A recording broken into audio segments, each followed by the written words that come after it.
Poise and Power. Part 9.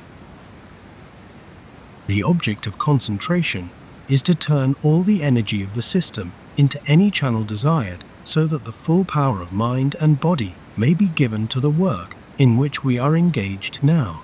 Experiments have demonstrated that all those forces in the system which do not follow fixed tendencies will, of themselves, accumulate wherever attention is directed. Therefore, those forces can be gathered at any time and at any place by simply concentrating in the proper way. But there are a great many forces in the system that follow fixed tendencies, and that flow steadily through the channels of these tendencies, practically undisturbed by the ordinary processes of thinking, feeling, or acting. They are not affected by concentration. No matter how perfect concentration may be, they absolutely refuse to turn in their paths and go where attention may be directed. This, however, is a serious matter, because a large amount of energy is hourly being thrown away through such tendencies that lead to the surface, towards inferiority, or towards functions that are not being used at present. In a previous chapter, we mentioned the fact that every person is born with a tendency to give a certain amount of energy every day to the sex function, whether that function is being employed or not. We also stated that when the sex function was not actually and legitimately employed, all such energy was lost. It is therefore evident that a certain amount of energy is constantly being lost through this tendency, whether the person be single or married, moral or immoral. And it has been demonstrated that some persons lose as much as 1/2 of all the energy generated in their systems through this one channel. But this is not the only fixed tendency through which energy is lost. Every habit which exists for mere gratification is founded upon a tendency that leads energy away into nothing. Temper is another, worry still another. Likewise, the tendency to become depressed at every indication of reverses. The person who becomes angry whenever he is antagonized has a fixed tendency towards anger, and energy is being lost through this tendency every hour. The person who worries whenever things look dark has a fixed tendency towards worry, and is hourly losing energy through this channel. The person who becomes easily depressed has a fixed tendency towards depression, and is every hour giving up energy to this channel of waste. In this connection, we must remember that every fixed tendency conveys energy.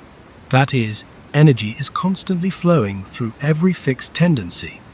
And if the tendency is one of the many just mentioned, all that energy is being thrown away. Why the average person loses fully 9/10 of his power is therefore easily understood. Since concentration does not affect the forces which follow fixed tendencies, we must find something which does, because we cannot permit this great loss to go on. The remedy is found in transmutation, which is the power to change forces into different rates of vibration. The law is whenever any force changes its vibration, it changes its channel of expression, and is at once distributed throughout the system. But it will readily follow any other tendency in mind that may be strong at the time. Therefore, through transmutation, all the energies that are flowing away will be checked and converted into different forces, and be drawn into those new channels where concentration is acting at the time. In this way, transmutation places all the forces in the system in the hands of concentration. To the beginner, transmutation may seem to be something extremely difficult, if not impossible, but it is really very simple, and is of such extraordinary value that it should be mastered at once. The principle is to change the rate of the vibrations of all the forces in the system so as to divert their courses. This is done through a simple act of consciousness. To proceed, realize fully that you are the supreme master of all the forces in your system, and that you can change them and direct them as you like. Have full faith and confidence in this conviction, keeping the idea before mind constantly for some days. When you are ready to begin experiments, Place yourself in a quiet attitude and remain perfectly still for some moments. Breathe deeply but quietly, and through the control of your mind, produce a balanced condition of the circulation throughout the system. Then turn mind towards the subconscious, concentrating gently upon the deeper consciousness of life in every atom in your being. Picture in mind the life that permeates every fiber in the body, and try to feel the mind that thinks in every part of this life. In other words, try to deeply feel the life that permeates your being. When this deeper feeling is felt, pass a wave of thought gently through your entire system. And when you feel that this thought wave fills every part of the system, draw this thought wave gently towards the deeper, finer life that permeates the system. Repeat this several times until you can actually feel the forces of your being responding to this deepening of thought. When this is felt, turn your attention upon some faculty that you wish to develop and concentrate with full interest in that direction. While doing so, you can feel the system being filled with forces you never felt before, and you can also feel them moving with your attention, accumulating where attention is directed. This practice taken every day will in a few weeks increase your power to a remarkable extent, and you will find that your false or perverted tendencies will have practically disappeared of themselves. By turning the forces of these tendencies into other channels, the tendencies cease to be. It is well, however, to give each perverted tendency special attention whenever it becomes active. Should you feel the inclination to worry, proceed at once with the process of transmutation, and when you feel the chemical change in the vibrations, enter into a deep interest in the attitude of cheer, brightness, and faith. When you feel anger approaching, transmute the forces you feel and concentrate upon love, kindness, and sympathy with the whole heart and soul.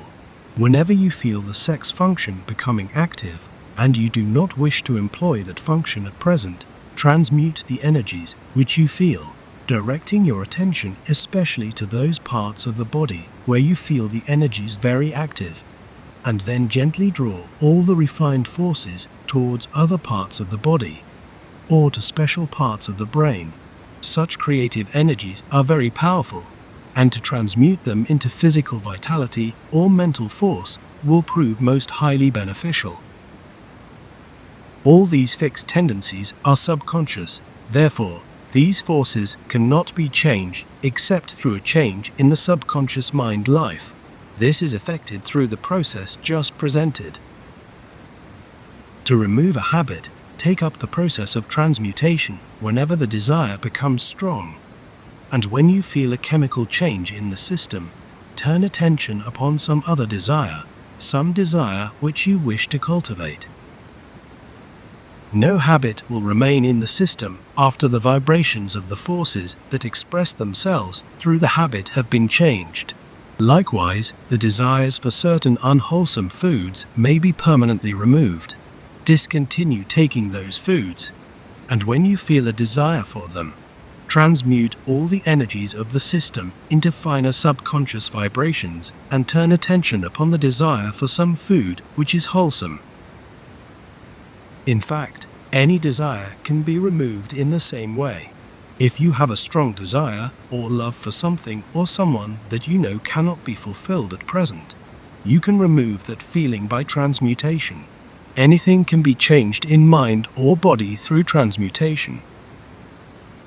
It is a marvelous art and is so simple that anyone can employ it. What is more, nothing but good can come from its use. The reason is that it works only towards the finer and the more perfect. End of Poise and Power, Part 9.